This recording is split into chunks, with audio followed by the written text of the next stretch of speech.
तो कैसी है मेरी प्यारी सी यूट्यूब की फैमिली। आई होप सब एकदम बहुत अच्छे से होंगे, हेल्दी एंड हैप्पी होंगे और अपने अपने घरों में सेफ होंगे। तो आज है वेडनेसडे और आज इवनिंग से मैं अपने व्लॉग का आगाज़ कर रही हूँ।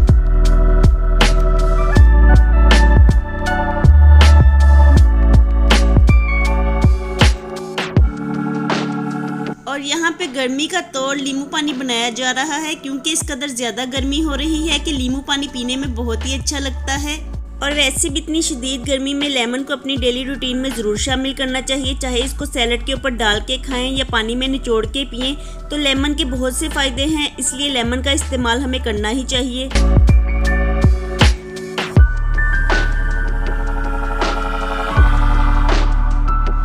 और अब मैं एवरीडे को कंटेनर में फिल करके रख दूंगी क्योंकि अगर ये ऐसे ही पड़ा रहेगा तो बच्चे जब भी मौका मिलता है तो इसे खा लेते हैं क्योंकि उनको ये ऐसे ही खाने में बहुत ही अच्छा लगता है।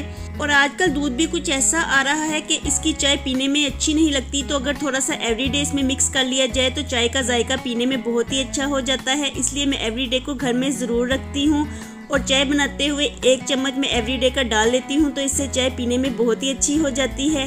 और एवरीडे को कंटेनर में डालने के बाद मैं इसे मसालों वाले कैबिनेट में पीछे की तरफ रख देती हूँ ताकि ये बच्चों की पहुँच से दूर रहे। और कंटेनर में डालने के बाद जो भी चीज़ें बच जाती हैं तो मैं इन्हें रबर बैंड चढ़ा के रख देती हूँ, तो इस तरह वो गिरती भी नहीं है और ज़ाया भी नहीं होती और सेव हो जाती हैं।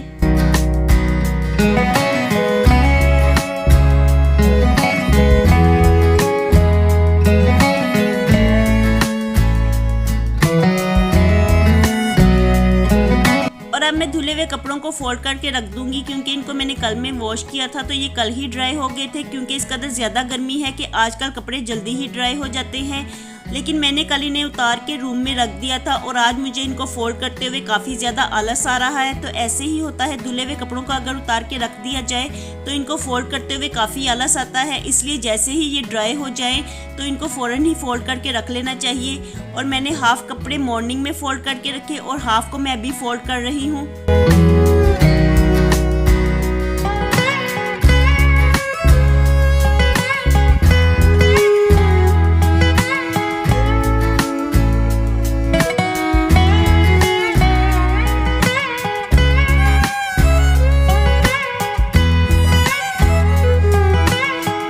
धुले हुए कपड़ों को ड्राई होने के बाद अगर फ़ौरन फोल्ड ना किया जाए तो इन्हें उतार के जिस रूम में रखा जाता है तो ये वहीं पड़े रह जाते हैं। और मुझे ना कपड़ों को धोने से ज़्यादा उनको फोल्ड करके रखने में आलस आता है, तो इसलिए जिस काम में आपको ज़्यादा सुस्ती हो तो उस काम को पहले ही कर लेना चाहिए और उसे कभी भी बचा के रखना नहीं चाहिए क्योंकि नेक्स्ट डे में फिर बहुत ही ज़्यादा आलस आता है।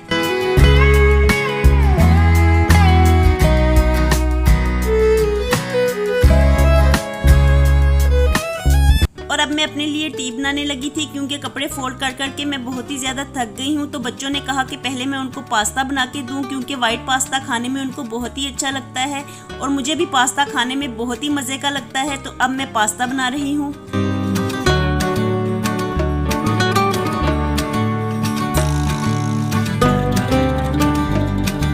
और पास्ता बनाने की ये रेसिपी मैंने आप लोगों के साथ पहले भी शेयर की हुई है, तो ये पास्ते की बहुत ही परफेक्ट रेसिपी है जिसके साथ पास्ता खाने में बहुत ही अच्छा लगता है। और ये इतनी क्विक रेसिपी है कि आप इसे किसी भी वक्त बच्चों को बना के दे सकते हैं, चाहे तो बच्चों को लंच बॉक्स में भी बना के दें तो ये बहुत ही जल्दी तैयार हो जाता है क्योंकि आजकल बच्चों के स्कूल ओपन हो गए हैं तो मदर्स को समझ ही नहीं आती कि बच्चों को लंच बॉक्स में क्या दिया जाए।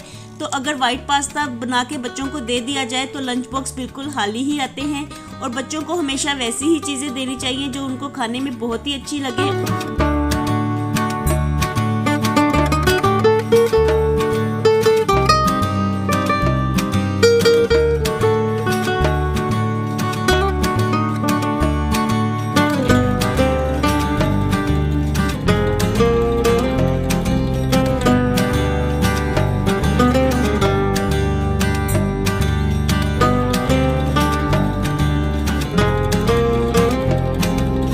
और आज पास्ता बनाते हुए बहुत ही अजीब बात हुई। मैंने पास्ता तो बॉईल कर लिया, लेकिन बॉईल होने के बाद वो मुझे बहुत ही कम लगा।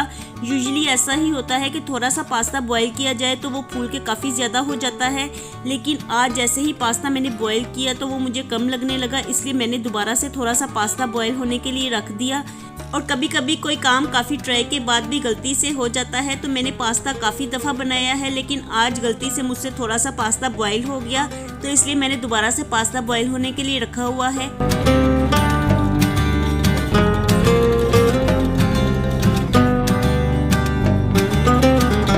और व्हाइट सॉस बनाते हुए मैदा जब भी फ्राई करें तो फ्लेम को बिल्कुल लो कर देना चाहिए, और जब इसमें दूध ऐड करें तो फ्लेम को ऑफ कर देना चाहिए, क्योंकि इस दौरान लम्स बनने का खतरा रहता है, तो फ्लेम को ऑफ कर देना ही बेहतर रहता है। और जब मैदा अच्छी तरह से मिक्स हो जाए तो उसके बाद फ्लेम को ऑन करके फिर व्हाइट सॉस को पका लेना चाहिए। तो ये व्हाइट सॉस को अच्छी तरह से पका लेने की एक टिप है।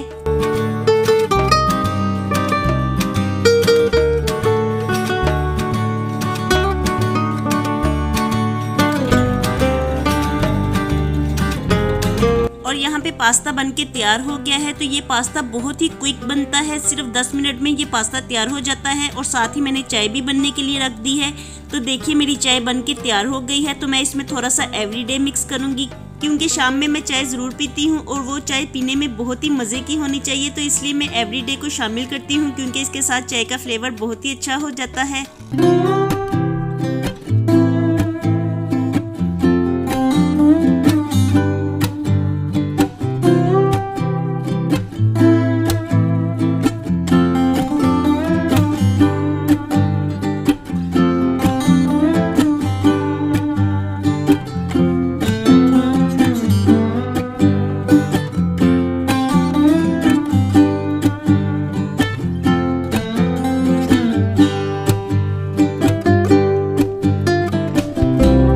यहाँ पे चाय और पास्ता दोनों बन के तैयार हो गए हैं। तो अब हम अपने इवनिंग टाइम को एंजॉय करेंगे।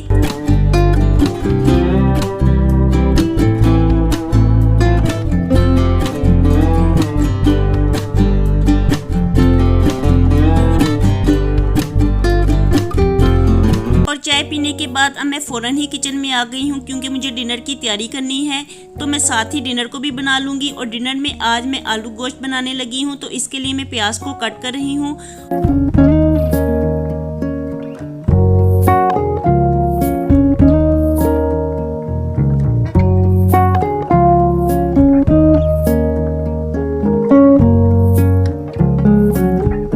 आलू गोश्त की भी ये बहुत ही क्विक रेसिपी है, जिसके साथ सिर्फ 10 से 15 मिनट में ही आलू गोश्त तैयार हो जाता है। तो इसके लिए मैंने टमाटर में दही डाल के ब्लेंड कर लिया है, और साथ ही मैंने लहसुन और अदरक को भी ऐड कर लिया है। तो सब चीज़ों को मैं ब्लेंड कर लूँगी और इनका पेस्ट बना लूँगी।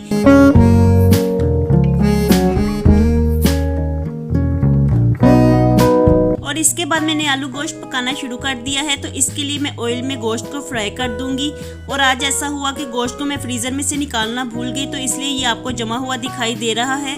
और ऑयल में थोड़ी देर फ्राई करने के बाद अब मैं इसमें साथ ही प्याज को ऐड कर दूंगी और प्याज को भी फ्राई कर लूँगी। तो प्याज को मैंने बिल्कुल गोल्डन नहीं करना, जैसे ही प्याज थोड़ा सा ट्रांसपेरेंट हो जाएगा तो मैं इसमें टमाटरों वाला पेस्ट ऐड करूँगी।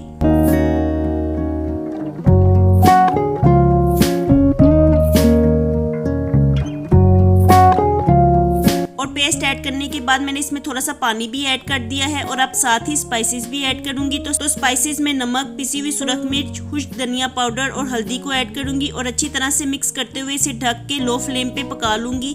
तो लो फ्लेम पे गोश्त खुल भी जाएगा और गल भी जाएगा। और अगर जल्दी से गोश्त को गलाना हो तो इसे प्रेशर में भी गलाया जा सकता है, लेकिन अभी डिनर में काफ़ी ज़्यादा टाइम पड़ा हुआ है, तो इसलिए मैंने इसे लो फ्लेम पे पकने के लिए रख दिया है।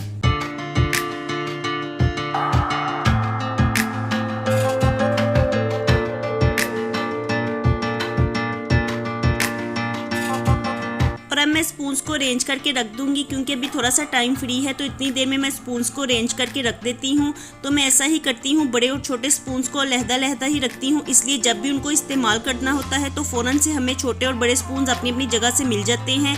तो इस तरह से आसानी भी हो जाती है और स्पून स्टैंड मैसी भी नहीं लगता, क्योंकि अगर बड़े और छोटे स्पून्स को ऐसे ही स्टैंड में रखते जाएंगे तो इससे स्टैंड मैसी दिखाई देने लगता है।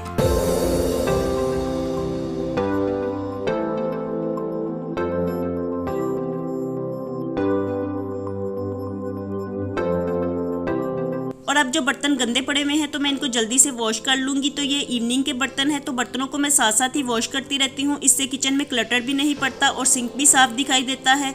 और अगर सिंक में बर्तन पड़े रहे तो इससे सिंक मैसी भी दिखाई देता है। और वैसे भी आजकल समर्स हैं तो समर्स में बर्तन जल्दी ही सूख जाते हैं और इन पे जूठन सूख जाती है, तो इनको उतारते हुए फिर काफ़ी ज़्यादा एफर्ट्स लगानी पड़ती हैं। तो इसलिए बर्तनों को साथ साथ ही वॉश करते रहना चाहिए।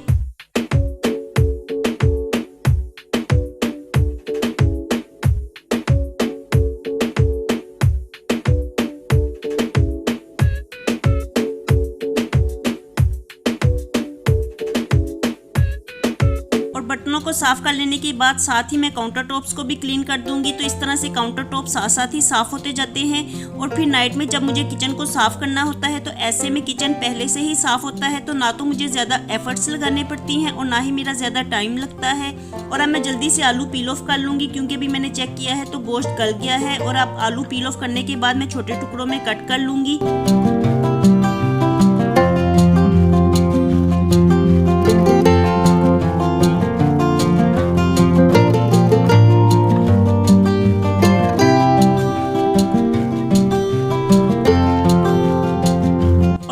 थोड़ी देर भून लेने के बाद मैंने इसमें 1 टीस्पून जीरा ऐड किया है, तो जीरे का फ्लेवर बहुत ही अच्छा लगता है।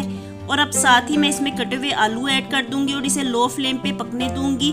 इस तरह से आलू भी फ्राई हो जाएंगे और गोश्त की भुनाई भी हो जाएगी। और अब साथ ही मैंने हस्बे ज़रूरत पानी ऐड किया है और पानी ऐड करने के बाद अब मैं इसे लो फ्लेम पे पकने के लिए रख दूंगी। तो लो फ्लेम पे पक पक के ही आलू सॉफ्ट हो जाएंगे। लो फ्लेम पे पकने से आलू सॉफ्ट भी हो जाएंगे और ग्रेवी का फ्लेवर भी बहुत अच्छा हो जाता है। जब कोई चीज़ लो फ्लेम पे पकती है तो इसके साथ फ्लेवर और भी ज़्यादा बढ़ जाता है। और देखिए यहाँ पे आलू सॉफ्ट हो गए हैं, तो मैंने 1 टीस्पून गरम मसाला ऐड किया है और साथ ही मैं कटी हुई हरी मिर्चों को ऐड करूँगी। तो आज मेरे पास घर में हरा धनिया नहीं था, तो मैंने सिर्फ हरी मिर्चों को ही ऐड किया है। और गरम मसाला ऐड करने के बाद मैं फ्लेम को ऑफ कर दूंगी, क्योंकि गरम मसाला ऐड करने के बाद कभी भी ग्रेवी को ज़्यादा पकाते नहीं हैं, क्योंकि इस तरह से सालन का कलर चेंज हो जाता है। और यहाँ पे हमारा मज़े मज़े का डिनर बनके तैयार हो गया है। तो जल्दी से अब मैं रोटियाँ भी बना लूँगी, क्योंकि अब डिनर का टाइम हो गया है। बल्कि आज डिनर करने में काफ़ी लेट हो गए हैं हम, क्योंकि मैंने गोश्त को प्रेशर के बगैर लो फ्लेम पे पकने के लिए रखा हुआ था, तो इसको गलते हुए काफ़ी ज़्यादा टाइम लग गया। इसलिए आज डिनर करने में हमें काफ़ी देर हो गई है। और अब मैं जल्दी से रोटियां बना लूँगी।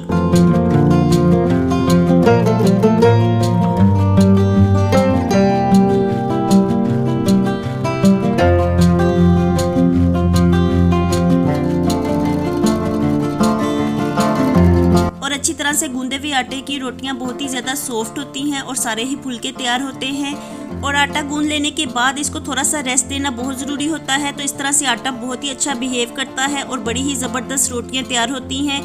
तो इन फुली हुई रोटियों के साथ ही मैं अपने आज के व्लॉग को यहीं पे ख़त्म करती हूँ। व्लॉग पसंद आता है तो इसे लाइक कीजिए और चैनल पे नए होंगे तो सब्सक्राइब ज़रूर कर दीजिए।